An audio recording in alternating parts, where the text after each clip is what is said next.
அனைவருக்கும் வணக்கம். நம்ம எல்லாருக்குமே தெரியும், கடந்த 5 நாட்களாக, அதாவது 18ஆம் தேதியிலிருந்து தமிழ்நாடு செவிலியர்கள் மேம்பாட்டு சங்கம் சார்பில் போராட்டத்தில் ஈடுபட்டு வந்துட்டு இருக்காங்க செவிலியர்கள். அதுக்கான காரணம் என்னன்னா, பணி நிரந்தரம், ஊதிய உயர்வு, இந்த மாதிரி பல்வேறு கோரிக்கைகளை வலியுறுத்தி இந்த போராட்டத்தில் ஈடுபட்டு வந்துட்டு இருக்காங்க.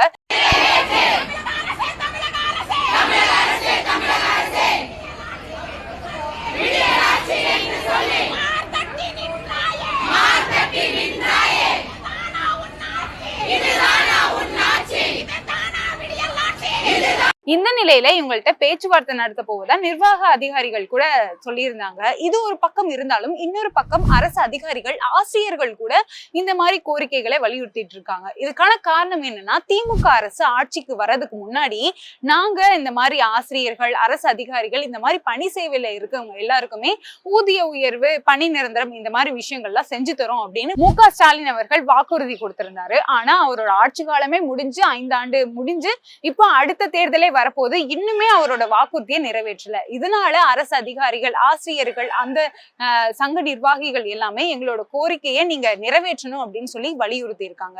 அதன்படி இந்த 2026 தேர்தல்ல இப்போ நம்ம பண்ண விஷயங்கள் எல்லாம் வெளியே வருது அப்படின்னு திமுக அரசு பயந்தோ என்னவோ தெரியல, இவங்களோட வலியுறுத்தல் தான் நம்ம கேட்கணும் அப்படின்னு சொல்லி அமைச்சர்கள் சார்ந்த குழுக்கள் எல்லாருமே தலைமை செயலகத்துல நம்ம இதை பத்தி விவாதிக்கலாம் அப்படின்னு சொல்லியிருந்தாங்க. அதிகாரிகள், ஆசிரியர்கள் அவங்க தரப்புல இருந்து நம்ம கேட்கும் போது, நாங்க மனுக்கள் அளிச்சு உங்களிடம் கோரிக்கை வச்சா நீங்க அந்த கோரிக்கையை செய்யலாம் அப்படின்னா கண்டிப்பா நாங்க போராட்டத்துல ஈடுபடுவோம் அப்படின்ற மாதிரி அவங்க சொல்லியிருந்தாங்க. இதை தெரிஞ்சுக்கிட்ட இப்போ இன்றைய திமுக நிர்வாகிகள்லாம் என்ன பண்ணிருக்காங்க அப்படின்னா, 2026 தேர்தல் அப்போ இப்படி நமக்கு எல்லாமே நெகட்டிவா வருது அப்படின்ற ஒரு காரணத்துக்காக நீங்க அந்த மாதிரிலாம் பண்ணக்கூடாது அப்படின்னு சொல்லி அரசு அதிகாரிகளிடம் டிமாண்ட் வச்சிருக்காங்க.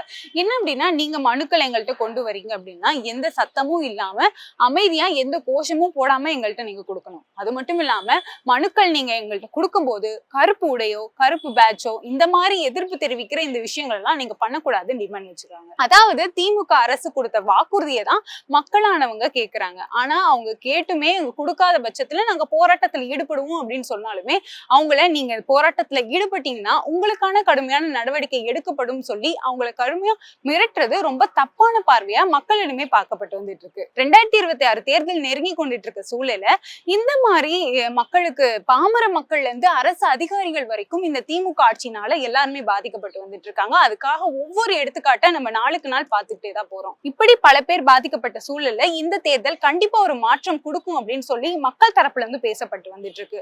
ஏன்னா திமுக அரசு எந்த மாதிரி நிர்வாகத்தை பண்ணுது, எந்த மாதிரி மக்களுக்கு பாதிப்பை தருது அப்படின்னு சொல்லி ஆரம்ப காலகட்டத்திலே, அவங்க ஆட்சி காலகட்டத்திலே எல்லாருமே பார்த்துட்டு இருக்கனால இப்போ இந்த தேர்தல் அவங்களுக்கு கண்டிப்பா ஒரு நெகட்டிவா தான் இருக்கும் அப்படின்னு சொல்லி மக்கள் தரப்பிடமே பேசப்பட்டு வந்துட்டு இருக்கு. 2026 தேர்தல் அப்போ சரியான தலைவர் அமைஞ்சு கண்டிப்பா பாமர மக்கள்ல இருந்து அரசு அதிகாரிகள் வரைக்கும் எல்லா மக்களுக்குமே எல்லா சேவைகளுமே பாரபட்சம் பார்க்காம சென்றடையும் அப்படின்ற நம்பிக்கை மக்களிடையே இருக்கு. அதை பொறுத்திருந்து பார்க்கலாம். இது போன்ற தகவலை தெரிந்து கொள்ள போஸ்ட்கார்ட் சேனலை சப்ஸ்கிரைப் செய்யுங்க. நன்றி.